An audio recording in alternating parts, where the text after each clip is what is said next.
주일학교 시절에 오늘 본문의 말씀을 소재로 한 간단한 성극이나 혹은 선생님들이 들려주셨던 구연 동화를 들어보신 그런 추억이 있으실 겁니다. 오늘 본문 말씀은 아주 잘 알려진 이야기입니다. 아마도 부자와 나사로 이런 이름은 다들 들어보셨을 것입니다. 그렇지만 잘 알려진 것에 비해서 그렇게 쉬운 내용이라고만은 할 수가 없습니다. 예수님께서 비유를 말씀하실 때에는 대개 아주 쉽고 구체적이고 실제적인 예를 들곤 하셨습니다. 예를 들면 농사 짓는 이야기라든가 아니면 동물 이야기 혹은 주변에 흔히 볼 수 있는 그러한 소재를 가지고 이야기하실 때가 많은데 오늘 본문은 그렇지 않다는 것, 이것이 오늘 본문의 첫 번째 특징이라고 할 수 있습니다. 본문이 비유의 말씀이라고 한다면 그 비유의 말씀은 익숙한 소재로 시작된 것이 아니라 유대인들에게 전해 내려오는, 즉 전승되어져 내려오는 소위 계시 문학의 내용들로 이루어져 있다, 이렇게 볼 수 있습니다. 오늘 본문에 보면 하늘나라에 대한 이야기가 나옵니다. 또 아브라함과 모세와 여러 선지자들이 언급되고 또 죽은 사람들에 대한 이야기가 등장을 합니다. 이런 이야기들은 전형적으로 이스라엘 사람들에게 잘 전해 내려왔던 그러한 소재였습니다. 이런 소재들을 가지고 비유로 말씀하신다는 거죠. 또 하나의 특징으로 본문에서 꼽을 수 있는 것은 이 부자하고 거지가 나오는데, 이 부자는 지옥에 갔다고 하고 또 가난한 거지 나사로는 천국에 갔다는 겁니다. 여러분, 그 차이가 무엇일까요? 바로 이 비유에는 구원과 심판에 대한 대단히 중요한 메시지가 담겨 있다고 하는 것입니다. 부자가 지옥에 갔다고 하니 그의 죄는 무엇일까요? 본문을 자세히 보면 부자는 호화롭게 살았다고 했습니다. 19절 말씀 보니까 자색 옷과 고운 베옷을 입고 날마다 호화롭게 즐겼다, 이렇게 기록되어져 있습니다. 그러느라고 자기만을 위해서 살았던 것이죠. 사치하며 방탕하며 그렇게 살았습니다. 그런데 또 다른 주인공인 나사로라는 거지는 그 부자의 집 앞에 버려진 채 그 부자의 상에서 떨어지는 것으로 끼니를 연명할 수밖에 없었다는 겁니다. 그렇다면 거지가 이렇게 된 것이 부자의 죄냐? 사실 문 앞에 있는 거지를 집 안으로 들여서 같이 먹도록 하게 하는 것 또한 결코 쉬운 이야기는 아닐 것입니다. 많은 분들이 구제사역 봉사하러 가실 때가 있습니다. 노숙자들에게도 가고 또 어려운 형편에 있는 분들을 찾아가서 그들에게 밥도 퍼주고 또 음식도 나눠주고 그리고 같이 먹고 교제합니다마는 그분들을 내 집 안으로 데려와서 같이 지내고 먹게 하기란 쉽지 않습니다. 사실 요즘은 보기가 쉽지 않습니다마는 전에 저 어렸을 때에는 동네에 이 본문의 나사로 같은 그러한 이들을 볼 수 있었던 기억이 있습니다. 이 깡통을 하나 들고 말이죠. 그리고 거적대기를 뒤집어 쓰고 그렇게 지나다니는 통에 왠지 그 곁으로 지나다가 옷이라도 닿을까 움츠러들게 만드는 그런 분들이 들어 있었습니다. 그런 분들을 불쌍히 여겨서 먹을 것을 좀 퍼다 주기도 하고 나눠주기도 할 수는 있어도 우리 집으로 갑시다 하고 내몸는 밥상에서 나눠 먹기란 쉽지 않은 것입니다. 그렇기 때문에 이 부자가 헌대를 핥으며 냄새 나는 거지를 멀리 내쫓지 않고 그래도 문간에서라도 먹게 했으니 그만하면 괜찮은 사람 아니냐, 이렇게 말씀하는 분이 있을런지 모르겠습니다. 자, 그런가 하면 거지 나사로가 부자는 지옥에 있을 때에 아브라함의 품에 안겨 있었다고 했는데, 그렇다면 그의 의는 무엇이었을까요? 그는 아직 예수님 몰랐을 테니 예수 믿은 것도 아닌 것이고, 그렇다고 남달리 신실하게 살아서 의로운 자였는지는 오늘 본문을 통해서는 다 알 길이 없습니다만, 단지 부자는 죄인이고 가난한 그 자체는 의라고 말할 수 없기 때문에 오늘 본문에서 말씀하시는 구원과 심판의 의미를 깊이 묵상해 볼 필요가 있다는 것입니다. 예수님이 비유를 말씀하실 때에는 메시지가 있다, 그리고 이 메시지를 잘 전하시기 위해서 비유를 든다 하는 생각을 먼저 해야 됩니다. 또 하나, 누구에게 어떤 메시지를 어떻게 전하시려고 이 비유를 사용하셨는가를 또 함께 생각해 보아야 할 것입니다. 오늘 본문 앞뒤의 맥락을 살펴보면 오늘 본문은 바리새인들을 두고 하신 말씀이다, 이렇게 봐야 할 것입니다. 그 중에서도 바리새인들의 어떤 면을 보고 말씀하셨는가? 16장 14절 말씀을 보면 이렇게 기록되어져 있습니다. 바리새인들은 돈을 좋아하는 자들이라 이 모든 것을 듣고 비웃건을 했습니다. 그들이 듣고 비웃었다 하는 말씀은 우선 바로 앞절인 13절의 말씀일 것입니다. 13절 중반부 이하에 보면 너희는 하나님과 재물을 겸하여 섬길 수 없느니라 하는 말씀이었는데, 이 말씀을 듣고 비웃었다는 거죠. 그리고 조금 더 거슬러 올라가면 앞선 15장에서 우리가 잘 아는 탕자의 비유가 나오지 않습니까? 아직 돌아가시지도 아니한 아버지에게 유산을 요구해가지고 그것 받아가지고 먼 나라에 가서 허랑방탕하게 써버린 둘째 아들의 비유의 이야기가 나옵니다. 그리고 뒤이어서 16장 앞부분에서는 주인에게 해고될 위기에 처하여졌던 한 청지기가 자기가 담당하고 있었던 재물을 가지고 다른 사람들에게 선심을 쓰고 빚을 탕감해주고 그렇게 자기 물질처럼 행동했던 그 이야기가 등장을 합니다. 그런데 놀랍게도 그 부정직한 청지기에 대해서 지혜롭다 이렇게 칭찬하셨다는 것이죠. 그에게 지혜롭다라고 칭찬하신 것은 바로 이 물질을 사용했다라는 것, 그리고 사용하려고 했던 그 태도를 지혜롭다고 말씀하신 것입니다. 반면에 오늘 본문에서 부자가 책망을 받고 심판을 받아서 음부에 내려가게 됐다고 하는 점은 바로 이웃을 돌보지 않고 자기에게 주어진 것을 이기적으로 자기만을 위해서 사치하고 낭비했다는 것 때문에 하나님의 심판이 임한다 하는 가르침을 선포하시는 말씀이라고 보아야 할 것이겠습니다. 이 바리새인들이 재물을 대하는 태도를 올바르게 가르쳐 주셨음에도 불구하고 그들이 비웃었다고 했습니다. 그렇게 살 마음이 없는 거죠. 그래서 오늘 예수님께서 본문의 이야기를 다시 말씀하시는 겁니다.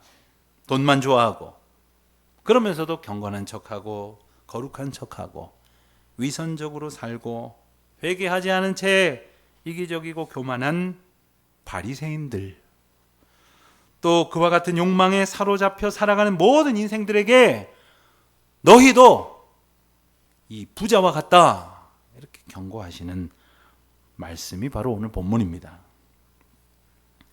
부자와 거지 나사로는 참으로 여러 가지 면에서 대비가 됩니다. 물론 부자라고 하는 것과 거지라고 하는 것은 당연히 대비가 되고요. 또 이미 말씀에서 우리가 본 것처럼 부자는 음부에 내려가 있다고 했습니다. 이 하데스라고 하는 원어로 표현된 이곳은 성경에서 흔히 지옥으로 번역이 됩니다. 반면에 나사로는 아브라함의 품에 안겨 있다 했습니다. 하나님의 나라에서 평안을 누리고 있다는 뜻이지요. 아주 흥미로운 점은 거지 나사로와는 달리 부자는 그 이름조차 소개되고 있지 않습니다. 그가 단지 얼마나 부자였는지만을 표현한 내용을 보면 자색 옷과 고운 베옷을 입었다고 했는데, 이것은 아마 그의 부의 정도 그리고 형편, 신분을 짐작하게 하는 표현이라고 할 수 있겠습니다. 옛날에는 옷은 입기는 입었으나 모든 사람들이 다 그렇게 좋은 옷을 입을 수 없었기 때문에 신분에 따라서 옷의 종류나 모양, 색깔들이 자연스럽게 가려졌지 않겠습니까? 그래서 서양에서는 소위 로열 컬러라는 게 있었습니다. 이 염료 산업이라는 역사가 참으로 오래됐지만 보통의 경우는 이렇게 낼 수 있는 빛깔이 한정되어 있기 때문에 서민들은 이런 색깔의 옷을 입을 수도 없었고 구할 수도 없었습니다. 그가 입은 옷들은 풍요로움과 동시에 사치스러움을 함께 나타내는 것이라 하겠습니다. 그렇게 입고 날마다 호화롭게 즐겼다 했습니다. 아마도 안식일도 없었던 모양입니다. 경건하게 하나님 앞에 나오는 날도 구별 없이 그저 날마다 쉬지 않고 자기의 즐거움만을 위해서 파티를 열고 그렇게 재산을 낭비했다는 말입니다. 사치와 방종, 이것이 바로 부자의 삶을 표현하는 단어일 것입니다. 그의 집 문 앞에서 엎드려져 있는 거지 나사로의 형편은 비참하기 짝이 없습니다. 그런데 부자와는 달리 성경에 이 거지의 이름을 특별히 기록한 이유가 있습니다. 바로 그 이름의 뜻 때문입니다. 그 이름의 뜻에는 하나님은 나의 도움이십니다 라는 뜻이 담겨져 있습니다. 이것을 다른 말로 하면 하나님 외에는 나를 도울 자가 아무도 없다 하는 의미가 됩니다. 그는 자기 이름을 기억하면서 하나님만을 의지했을 것입니다. 나사로는 그 이름의 의미를 붙들고 견뎌보려고 애썼을 것입니다. 비록 허구한 날 배를 골고 또 온 몸이 상하고 헌대를 개들이 와서 핥는 지경이 되었지만 그는 그 이름을 붙들었어요. 아마도 그 이름을 지어준 부모님 또한 얼마나 형편이 좋았을런지 모르지만 하나님을 의지하는 믿음으로 살기를 바라는 마음에서 그 아들에게 이름을 지어 주었을 것입니다. 개가 와서 핥고 지나가니 개와 다를 바가 없었을 것이고 부자의 상에서 떨어지는 것으로 겨우 얻어먹으니 형편없는 삶을 살았겠지만 그러다 결국 그는 죽게 되었습니다. 그런데 날마다 호화롭게 잔치를 치르던 부자도 죽었다는 거죠. 이 사실, 평범하지만 분명한 것을 일러줍니다. 우리 또한 모두가 다 죽는 그 길로 가게 될 것입니다. 모두가 죽는다고 하는 이 평범한 진리를 마치 모르는 사람처럼 잊고 사는 사람들이 너무나 많습니다. 우리 또 다 죽게 될 것이겠지요. 이것을 기억해야 할 것입니다. 그렇게 두 사람이 죽고 난 후에 그 둘의 형편은 정반대로 바뀌어져 버렸습니다. 죽음이 선포하는 것이 있습니다. 그것은 바로 종결의 선언입니다. 다 끝났다는 것이죠. 그리고 더 이상 뒤집을 수도 없습니다. 더 이상 나아질 수 없는, 좋아질 수 있는 그러한 가능성도 제로가 되었습니다. 바뀔 수도 없습니다. 옮겨질 수도 없습니다. 음부로 내려갔던 부자가 아브라함의 품에 안긴 나사로처럼 될 수는 결코 없다는 말입니다. 하지만 이것을 정말 몰랐는지 아니면 알았지만 뒤늦은 후회와 안타까움이 생겼는지 지옥에 떨어진 부자가 간청을 합니다. 왜냐하면 고통 중에서 저 멀리 아브라함의 품에 안겨있는 나사로를 보았거든요. 그리고는 말합니다. 아브라함 조상이여, 나를 불쌍히 여겨 주십시오. 나사로를 내게 보내서 그 손가락 끝에 물을 찍어서 내 혀를 시원하게 하도록 해 주십시오. 나는 이 불 속에서 너무나 고통을 당하고 있습니다. 이렇게 호소하고 있는 모습입니다. 아브라함이 뭐라고 대답을 합니까? 얘야, 뒤돌아보아라. 네가 살아있을 때 너는 온갖 좋은 것을 다 누렸지만 나사로는 온갖 불행을 다 겪었단다. 그래서 그는 지금 여기에서 위로를 받고 너는 고통을 받는다. 그뿐만 아니라 우리와 너희 사이에는 큰 구렁텅이가 있어서 여기에서 너희에게로 건너가고자 해도 갈 수 없고 거기에서 우리에게로 건너오지도 못한다. 이렇게 말했다는 거죠. 이 대화를 보면 부자가 알고 있는 몇 가지를 우리가 발견할 수 있습니다. 우선 지옥의 고통입니다. 지옥이 얼마나 고통스러운지를 부자는 알았습니다. 완전한 어두움에 묻힌 채 끝나지 않는 고통이 계속되고 있다는 것이에요. 뜨거운 곳에 떨어졌지만 헤어날 길이 없다는 겁니다. 두 번째 부자가 알게 된 것이 있습니다. 바로 후회하는 마음을 갖게 되었습니다. 어떻게 해서든지 돌이키고 싶지만 돌이킬 수 없다는 것. 이것이 죽음이 선언하는 것이죠. 그래서 아브라함에게 간청을 한 것이 아닙니까? 또 한 가지 부자가 알고 있었던 것이 있습니다. 그것은 바로 아브라함의 품에 안긴 사람이 자기 집 앞에서 그저 빌어먹던 거지였다는 사실이에요. 그의 이름까지도 알고 있었어요. 그래서 그를 통해서 그의 손끝에 물 한 방울이라도 묻혀서 나를 시원하게 해달라고 너무나도 안타까운 호소를 하고 있지 않습니까? 그러나 그가 모르고 있었던 것도 있었습니다. 그것은 바로 완전히 종결되어졌다고 하는 사실 한 가지와 그 전에 자신에게 주어졌던 풍성한 물질의 의미가 무엇인지를 모르고 있었습니다. 사랑하는 성도 여러분, 우리가 기억해야 할 것이 있습니다. 하나님께서 우리에게 주신 것이 있다면, 즉 우리가 하나님께 받은 것이 있다면 거기에는 하나님의 계획과 하나님의 소원, 다시 말하면 하나님이 우리에게 원하시는 뜻과 맡기신 사명이 녹아 있다 하는 사실이에요. 우리가 지식을 가졌다고 한다면, 혹 명예나 권세나 책임이나 능력이 있다고 한다면 그것은 하나님의 은혜인 동시에 하나님께서 우리에게 주신 사명이다 이 말입니다. 물질도 마찬가지입니다. 내가 가졌다고 하는 모든 것, 그건 내 것이 아닙니다. 그것이 누구의 것입니까? 주께서 말씀하시기를 오늘 밤 너의 생명을 취할 때에 그것이 다 네 것이 되겠느냐라고 물으신 그 말씀을 우린 기억해야 합니다. 그것은 결코 나 혼자만을 위해 주어진 것도 아니고 하나님의 영광과 하나님의 뜻과 계획하심과 우리에게 맡기신 사명 가운데 있음을 알아야겠죠. 가만히 생각해 보십시오. 집을 나간 탕자가 그 재물 다 허랑방탕하게 허비한 것, 또는 오늘 본문에서 부자가 자기만을 위해서 호의호식하면서 날마다 즐겼던 것, 여기에 공통점이 있습니다. 모두 재물을 통해 주신 사명을 외면한 그 삶의 태도로 살았다는 거죠.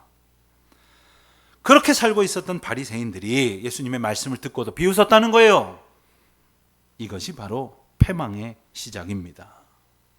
돈이든 명예든 지식이나 능력이든 땅에 묻어두어서도 안 되고 그저 자기만을 위해서 사용해서도 안 되는 것입니다. 우리가 받은 은사는 그 은사와 은혜를 주신 분의 뜻에 합당하게 사용하며 살아야 한다는 것을 잊지 말아야겠습니다. 사랑하는 성도 여러분, 부디 가졌다고 생각하는 것을 자랑하지 마십시오. 물질이든 명예든 권세든 능력이든 남들이 부러워하는 그 어떤 것이라 하더라도 그것은 주님의 은혜요, 주님이 우리에게 주신 것임을 잊지 말고 어떻게 주님 뜻대로 사용하며 살 것인지, 어떻게 주님께 드리고 주님의 뜻대로 나누며 살 것인지를 날마다 여쭈며 살아가는 우리 모두가 되시기를 바랍니다. 성경이 일러주시는 것처럼 부요함은 분명히 복입니다. 그러나 그렇게 얻은 부를 가지고 어떻게 사용하며 사느냐에 따라서 의롭게 살았는지 그렇지 않은지가 판가름 납니다. 부요한 자가 곧 의로운 자는 아니라는 말씀이에요. 오히려 그 많은 재물 모으느라고 또 얼마나 죄를 많이 졌는지 모를 일입니다. 감사할 일도 많지만 회개할 일도 많았는데 그렇게 회개하며 그 물질을 곁에 두고 살아가고 있는지도 모를 일입니다.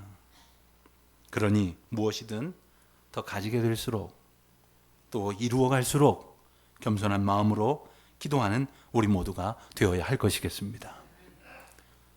가난에 대해서도 마찬가지입니다. 가난하고 싶은 사람이 어디에 있겠습니까? 아무리 애써도 가난을 벗어날 수 없는 형편도 분명히 있습니다. 나라가 거덜나면 다 가난해지는 거죠. 세상이 흉흉하고 국제 정세가 어렵고 경제가 힘들어지면 아무리 애써도 부요함을 얻을 수 없는 것이지 않습니까?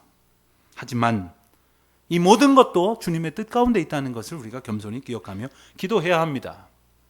그래서 사무엘상 2장 7절에서 일러주셨던 것처럼 여호와는 가난하게도 하시고 부하게도 하시며 낮추시기도 하시고 높이시기도 하시는도다 하는 인정과 기도와 고백이 우리 가운데 있어야 합니다. 그리고 이 모든 것을 다스리시는 주님의 주권을 겸손히 받아들이고 날마다 순복하며 살아가는 우리 모두가 되시기를 바랍니다. 그리하여 다만 하나님 은혜 앞에 살고 있음을 기뻐하며 엎드려 겸손히 기도하기를 잠언 30장 8절의 기도처럼 주여 나를 가난하게도 마옵시고 부하게도 마옵시고 오직 필요한 양식으로 나를 먹이시옵소서 하는 기도가 우리 가운데 있어야 할 것이겠습니다. 오직 주님이 주시는 은혜만을 바라고 사모하며 살아가는 그러한 삶이 되시기를 바랍니다. 자, 여러분 이 부자의 모습을 보면서 어떤 생각이 드십니까? 부자가 지옥에 떨어지고 나니까 후회를 합니다. 하지만 아브라함의 대답처럼 되돌릴 길이 없다는 것을 깨닫고 이번에는 다른 부탁을 합니다. 아브라함 조상님, 내게 소원이 있습니다. 그렇다면 그 나사로를 내 아버지의 집으로 좀 보내주십시오. 나에게 형제가 5이나 있는데 제발 나사로가 가서 그들에게 경고하게 하사 그들만큼은 고통받는 이곳에 오지 않게 해주십시오. 이렇게 간청을 합니다. 사실 이 정도라도 정신 차리고 있는 것만도 참 가상하지만 가만히 보면 겨우 자기 생각, 자기 가족들, 형제들 생각 정도 하고 있는 겁니다. 이게 인간 욕심이나 이기심의 한계예요. 조금 깨달아서 이제는 나누면서 살아야지 하고는 식구들하고 나누면서 사는 게 뭐가 나누는 거예요? 자기한테 잘해줄 사람들한테 나누는 게 뭐가 나누는 거예요? 갚을 길 없는 자에게 나누는 것이 사명이고 사랑일진데 저 사람하고 좀 잘 나누며 살면 나한테도 나누며 살겠지, 잘해주겠지, 나에게 유익을 주겠지? 이건 나를 위한 또 다른 욕망의 표현일 수밖에 없는 것이죠. 그렇게 간청했을 때 아브라함이 다시 대답을 합니다. 그들에게는 모세와 선지자들이 있으니 그들의 말을 들어야 한다. 여기에서 우리가 놀라운 사실을 하나 깨닫게 됩니다. 부자나 부자의 형제들이나 그들의 가족도 모세의 율법이나 선지자들의 가르침 가운데서 살고 있었다는 거예요.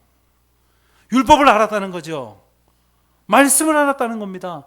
그러나 그렇게 살지 않았다는 것이죠. 그들에게 이제 찾아가서 죽은 자가 찾아가서 말을 하면 회개할 것입니다.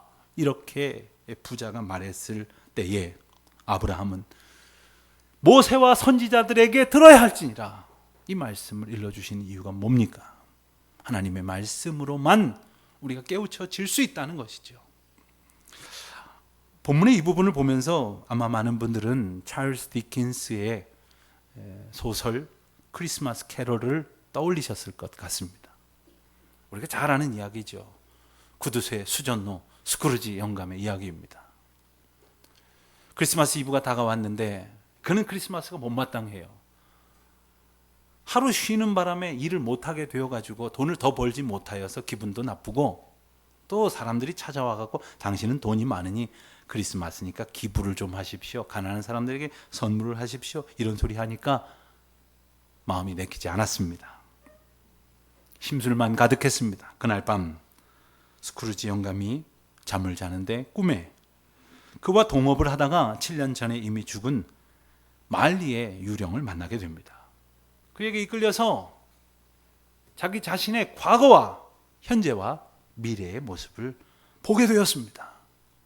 스크루지 자기 자신이 얼마나 못되게 살았는지, 얼마나 남에게 많은 상처를 주며 이기적으로 살았는지를 깨닫게 되었다. 이런 내용이죠. 여러분, 꿈꾸고 책 읽어서 이야기 듣는 것으로 깨달을 수 있으면 얼마나 좋겠습니까? 부자도 나사로도, 그리고 이 비유를 듣는 이스라엘 사람들도 무엇보다 이 말씀을 듣고 회개에 합당한 열매를 맺어야 했던 바리새인들도 따지고 보면 모두 다 아브라함도 알고 또 모세와 선지자들의 율법과 말씀도 들은 유대 신앙 공동체의 구성원들이었어요. 오늘 다시 하나님께서 말씀하십니다. 모세와 선지자들이 있으니 그들에게 들을지니라. 사랑하는 성도 여러분, 모세의 율법과 선지자들의 가르침에, 즉 하나님의 말씀에 귀 기울여서 우리에게 들려주시는 복음을 듣는 저와 여러분이 되시기를 바랍니다. 믿음은 들음에서 난다고 하셨습니다. 여러분, 우리가 믿음을 갖게 되어지는 것은요, 화끈한 기적을 봄으로써 믿음이 생기는 게 아닙니다. 말씀을 들음으로 하나님 나라에 들어가고 그 안에서 기쁨으로 거하게 된다는 것이에요. 오직 하나님의 말씀만이 우리를 새롭게 하고 변화시키고 우리를 온전케 하심을 믿으시기를 바랍니다. 누가복음 24장에 보면 예수님 부활하시고 나서 제자들이 예수님 돌아가셨다는 것만 생각을 하고 흩어져 버릴 때에 엠마오라고 하는 마을로 가고 있었던 두 제자에게 예수님이 나타나십니다. 그들과 함께 걸으셨어요. 많은 이야기를 나누셨어요. 그런데 그들이 그분이 예수님인 줄 깨닫지 못했습니다. 그리고 예수님께서 그들에게 하나님의 말씀으로 선포하실 때 비로소 깨닫게 되고서야 알았는데, 그리고 나서 그들이 하는 대화가 무엇인 줄 아십니까? 이렇게 말하고 있어요. 길에서 그분이 우리에게 말씀하실 때에, 성경을 풀어주실 때에 우리 속에서 마음이 뜨겁지 아니하더냐? 라고 말씀하시는 거예요. 사랑하는 성도 여러분, 하나님께서 들려주시는 말씀을 사모하시기를 바랍니다. 선지자들과 또 사도들을 통해서 우리에게 선포하신 그 말씀을 듣고 새로워지기를 꿈꾸시기를 바랍니다. 오직 주의 말씀 앞에 귀 기울이고 들음으로 믿음의 삶을 이어가는 저와 여러분이 되시기를 우리 주님의 이름으로 축원드립니다.